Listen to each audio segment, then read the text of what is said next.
My husband continued to ignore me as I insisted on going back to my parents' house to spend maternity leave against his wishes.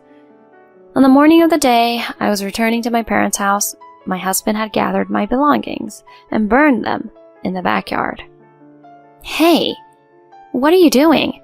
Burning my belongings? What's the meaning of this?" As I protested, my husband glared at me. "What's wrong with burning the stuff of someone who's trying to go back home from maternity leave without listening to me?" Huh? Even if you don't like the idea of me going back home, there's no need to do something like this. At that, my husband sighed in frustration. "Listen, you belong to me. Despite being supported by me, don't act all high and mighty. You should just stay in this house and take care of me." What are you saying? I can't stand you anymore. I'll be going back home as planned. My husband's face contorted when I told him that. "Is that so? If that's your intention, I won't stop you anymore. You'll realize it later. You can stay at your parents' house for the rest of your life." I reached my limit at that moment. Burning someone's belongings and not even apologizing, and behaving like this. That's enough. I'm leaving this husband. Though my insides were boiling, I managed to contain my anger, and calmly stated, "Thank you for everything." The next day, my husband went crazy and called me. My name is Serena Harris, and I'm 28 years old. I'm a part-time housewife in my second year of marriage. I was raised in a single-parent household. My mother gave birth to me at a young age and divorced my father soon after. She raised me on her own. However, my mother did not have a respectable educational or professional background, and she had to work very hard to raise me. I, too, had to endure many difficulties in my early life. After graduating high school, I wanted to go to college, but financial constraints made it impossible. I took on office work and started working at a cabaret club. My sole intention was to make life easier for my mother. It turned out that working at the cabaret club suited me quite well. I excelled in the job, both in handling alcohol and engaging with customers, receiving praise from my parents as well. It might have been a career change. I put most of my earnings into buying a condominium at the age of 25, where I lived with my mother. She always told me, "Don't overdo it with night work, it's tough." However, I found joy in working at the cabaret club, quit my daytime job, and eventually focused solely on the night shift. Continuing this lifestyle for 10 years, I upgraded the club to a high-class venue, catering to high-class clientele. I had a regular customer named Taylor.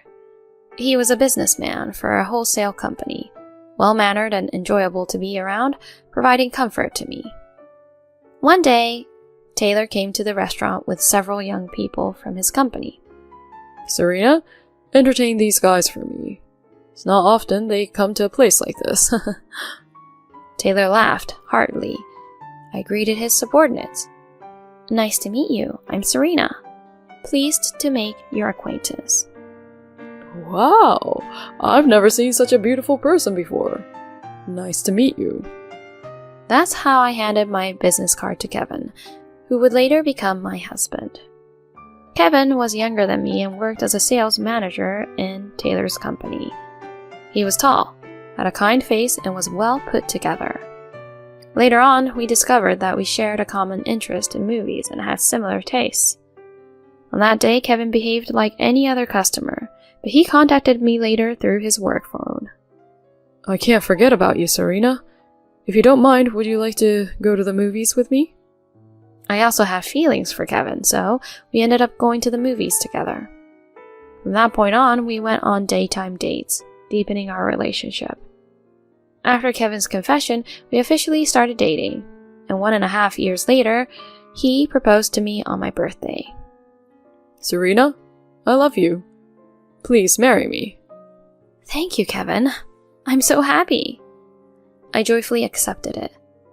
"Hey, Serena, if we're getting married, can you quit your night job?"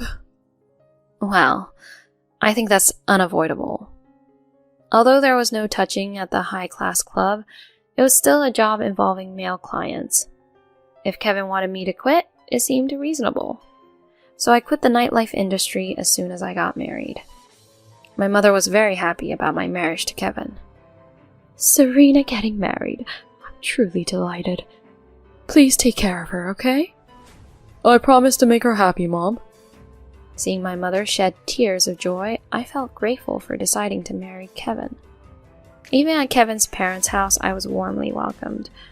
Despite knowing about my previous night job, Kevin's parents told him, Serena has gone through a lot. Now it's your turn to make her happy. Afterward, I informed the club and regular customers that I was quitting the night job. Kevin, Taylor, and others were surprised, but said, Serena and Kevin are getting married. Well, I might have played Cupid, but I'm happy. Congratulations. In this way, I had a grand farewell party and left the nightlife industry. After that, Kevin and I registered our marriage. We had a small wedding ceremony and began living together on the ground floor of an apartment with a garden. Serena, would you become a full-time housewife? I worry that if you start working, other men won't leave you alone. You worry too much. I only have eyes for you, Kevin. Can't I work a part-time job during the day? No, you can't. Just stay at home. Following Kevin's wishes, I became a full-time housewife. During our courtship, there were times when my work at the cabaret club made him uneasy, so I thought it would be best to go along with Kevin's wishes. However, since relying solely on Kevin's income made me a bit anxious, I decided to try stock trading, a tip I received from customers during my night job. I started investing in stocks, and since Kevin was quite taken with me, I believed our newlywed life would be happy. However, that expectation was quickly shattered. Kevin didn't do any household chores. I am a housewife, so I was prepared that to some extent I would be the one doing the housework. But Kevin left dirty dishes lying around, clothes scattered, and didn't even throw garbage in the trash can. I repeatedly asked him to change, but he remained the same. I gradually became dissatisfied with such a husband. On the other hand, there was some good news. 1 year after our marriage, I found out I was pregnant. Kevin was also delighted. Serena, our child will surely be cute. Oh, I'm looking forward to it. Yes, I'm happy too. But since I might experience more health issues from now on, could you help a bit with household chores? Understood. I thought that Kevin's words meant he would change for the better. However, that expectation was quickly betrayed. He still didn't do any housework. My pregnancy was difficult, often requiring me to lie down all day, leaving me unable to manage household tasks on many days. One day, when Kevin returned from work, he said, Are you sleeping again? Where's my dinner? I'm sorry, I couldn't make it because I'm feeling unwell due to my pregnancy. I weakly replied, and Kevin clicked his tongue. What's this? Serena, you're a full-time housewife, right? Household chores should be perfect. I have 2 babies in my belly, you know. I wish you could understand how tough it is with this condition. What's the point of making you a full-time housewife then? It's useless like this. Becoming a full-time housewife was your request, right? I inadvertently replied, but Kevin's eyes changed when he heard that. What? Are you telling me that I have to work or else we won't have a meal? Huh? Your brain is only good for seducing men, right? Be grateful that I'm providing for you. Kevin finally revealed his true colors. I was stunned. Now that the master is back, make dinner quickly. Saying that, Kevin tried to drag me out of bed. I couldn't resist and was forcibly brought to the kitchen by him. Kevin, I'm feeling nauseous and dizzy. Please, understand. Are you still saying that? I could abandon you and the kids, you know. Then you'd go back to your night job, right? Pathetic. I get it, so please stop saying such things. In this way, I, struggling to sit down, ended up making Kevin's dinner. Soon I entered the 7th month of pregnancy. While talking on the phone with my mother as usual, she said, Serena, have you considered having a maternity leave? If you come back here, I can take care of you and I'll feel relieved. Our residence and my parents' house were about a 3-hour drive away. I had been thinking about taking maternity leave, but I couldn't bring myself to say it, thinking it would be a burden on my mother. I'm happy that you said that, Mom. Actually, I was hoping you could help me too. Is that so? You don't have to hold anything back. Come home and take care of yourself and the baby. With that promise from my mother, I hung up the phone. My decision to take maternity leave at my parents' house was firmly made. That night, I talked to Kevin. I want to take maternity leave at my mother's if possible. I'd like to stay at my parents' house for about 3 months after giving birth next month. Kevin, who was drinking beer, raised his head. Maternity leave at your mom's? No way, Serena. Stay here. But you're not taking paternity leave, right? Since this is my first childbirth, I want my mother to help me. Huh? You plan to leave me alone for 5 months? Who will do the housework during that time? Kevin slammed the table, and I cowered. During that time, I think you'll have to take care of yourself. I won't allow that. Stay at home. That settles it. I grabbed Kevin's arm to stop him from leaving the room. Kevin, listen to me. I need to have a maternity leave. Hearing this, Kevin glared at me. I see. Got it. You must have another man, right? What? What are you talking about? I'm pregnant with our child. I don't know about that. You're just a woman from a nightclub. You're probably trying to seduce another man. I understand, you know. Kevin's eyes were dark and cloudy. Despite repeatedly refuting his statements, he waved away my hand and went to the bedroom. After that, Kevin stopped talking to me entirely. He ignored me and glared at me when I tried to talk to him. I too gradually felt the stress building up and began to think that I couldn't endure this kind of household. So I told my mother that I would be taking maternity leave at her house, and I started making preparations. The day before returning to my parents' house, I told Kevin, starting tomorrow, I'll be going on maternity leave as planned. Please, take care of things at home during that time. Kevin didn't respond to that. I had packed my belongings into a large suitcase and left it at the entrance. The next morning, I woke up to a strange smell. Smoke was lingering in the house, and I panicked, thinking the neighborhood might be on fire. When I opened the living room door, I was frozen by a shocking sight. To my surprise, Kevin was taking out the items I had packed and burning them in the backyard. My clothes, cosmetics, and baby items were all on fire, and black smoke was rising from them. I filled a bucket of water and rushed to throw it on the flames. Hey, what are you doing? What's the idea of burning my belongings? Kevin glared at me while I scolded him. What's wrong with burning the belongings of a wife who selfishly decides to go on maternity leave at her mother's without asking for my opinion? What? Even if you don't like the maternity leave at my mother's, there's no need to do something like this. Then my husband sighed heavily. Listen carefully. You belong to me. I'm the one providing for you, so don't act high and mighty. All you have to do is stay at home and take care of me. What are you talking about? I can't stand you anymore. I'll be going on maternity leave at my mother's as planned. When I decisively conveyed this, Kevin's face contorted. Is that so? If that's what you intend, I won't stop you anymore. You'll realize it later. You can stay at your parents' house for the rest of your life. I have reached my limit at that moment. How can you burn someone's belongings and not apologize and behave like this? Enough is enough.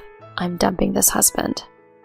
My stomach was churning, but I managed to suppress my anger and calmly told him, Thank you for your help. Then I grabbed only my wallet and cell phone and ran out of the house.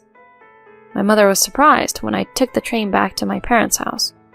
Of course she would be, as her daughter, who had gone on maternity leave, returned without a single piece of luggage. When my mother heard what happened, she was furious and tried to call Kevin, but I stopped her. It's okay, Mom. I have an idea. In this way, I made a phone call to execute a certain plan and spent the day leisurely, taking a bath and sleeping at my parents' house. The next day, I woke up to the loud noise of my phone. It was already late morning. The caller was Kevin, and he had made several missed calls. I answered the phone while taking a deep breath, and Kevin's abusive language echoed in my ears. Finally answered, huh? Serena, what's going on? I got several contracts, but all the nightclubs are calling to cancel the contracts, saying they want to terminate the deals. Did you do something? He worked as a sales manager for a liquor distributor, and many purchase contracts came through nightclubs. All those establishments had simultaneously requested to terminate the contract. That was the phone call he was making to complain. Listening to his angry outburst, I coldly informed him. Oh, that was quick. Huh? Did you find it strange that you suddenly got a massive number of contracts? It's because I recommended you to the clubs. All of it. What? Yes, I had approached the owner of the place where I worked, trying to get them to make a contract with your company. The owner had said, "It's for Serena's benefit," and had personally designated each store in the entire group's network to make contracts that would contribute to your performance. When I explained the situation to the owner in detail, he became extremely angry. He ordered the entire group to terminate contracts, stating that he couldn't have someone like that working for the entire organization. If that's the case, what about my performance?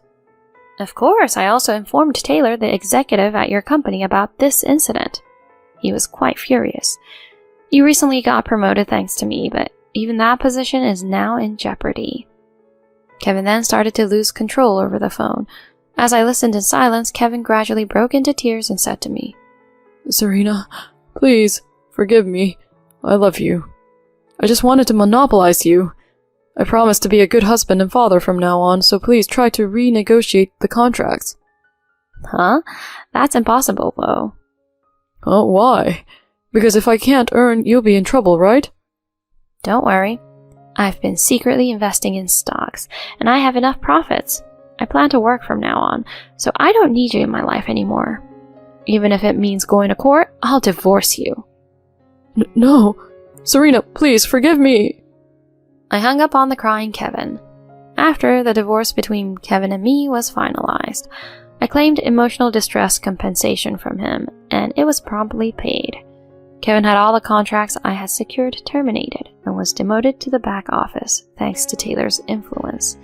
Taylor told me, "I would have fired him, but I had to make him pay child support." Currently, it seems Kevin is working every day, rumored within the company as the lowest man who burned his wife's luggage when she went back home to give birth. Even upon hearing this, I haven't shown any signs of distress. I hope he pays his child support payments. I, on the other hand, was able to give birth safely. I gave birth to a sweet little girl. Now I'm raising her with my mother in my hometown, and once things settle down, I plan to start a daytime job. Fortunately, a customer from my nighttime job introduced me to a great opportunity. From now on, I want to enjoy my daughter's growth and positively carve out my own life.